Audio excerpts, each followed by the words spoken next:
இதில் இந்த ஏஐ தொழில்நுட்பம், இந்த வளர்ந்து வருகிற இந்த ஏஐ தொழில்நுட்பத்தில் இன்றைக்கு சுமார் 87,000 கோடி ரூபாயில் புதிய ஏஐ தொழில்நுட்ப மையத்தை ஆந்திராவில் அமைத்திருக்கிறது கூகுள் நிறுவனம். இந்த கூகுள் நிறுவனத்துடைய சிஇஓ சுந்தர் பிச்சை நம்முடைய மதுரையினுடைய மண்ணின் மைந்தர். இன்றைக்கு உலகளாவிய புகழிலே தகவல் தொழில்நுட்பத்தில் ஒரு புரட்சியை ஏற்படுத்தி வருகிறார். அவரை அணுகி முறைப்படி நாம் அழைப்பு கொடுத்திருந்தால் இந்த 87,000 கோடி ரூபாய், இவ்வளவு பெரிய வாய்ப்பு நமக்கு கிடைக்காமல் இந்த அரசு கோட்டை விட்டிருக்கிறது.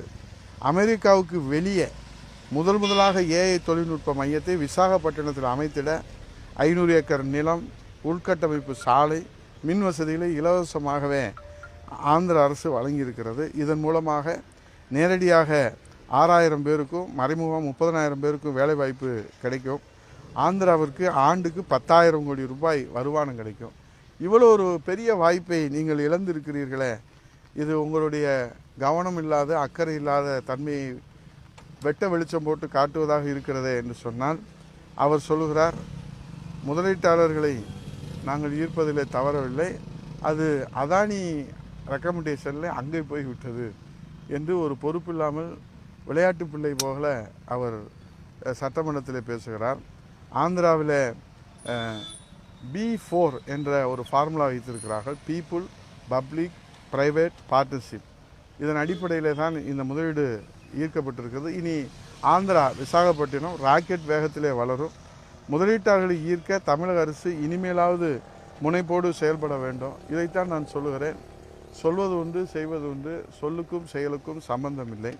அதேபோல் வேளாண்மை துறையில் நேரடி நெல் கொள்முதல் நிலையங்களை திறக்காதது ஏன் என்று மாண்புமிகு எதிர்க்கட்சி தலைவர் கவன ஈர்ப்பு தீர்மானத்தில் துணை மானிய கோரிக்கையில் சட்டமன்றத்தில் கேள்வி எழுப்பினாங்க.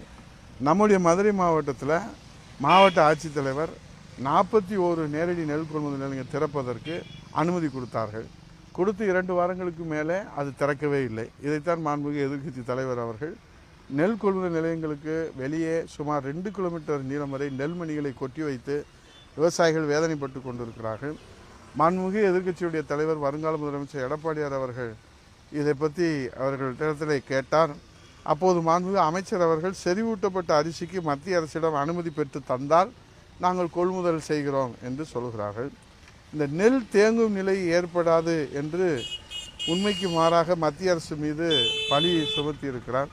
உண்மை என்னவென்று சொன்னால், கடந்த ஆண்டு 18ஆம் தேதி அன்றே மத்திய அரசு இதற்கான அனுமதியை வழங்கிவிட்டது.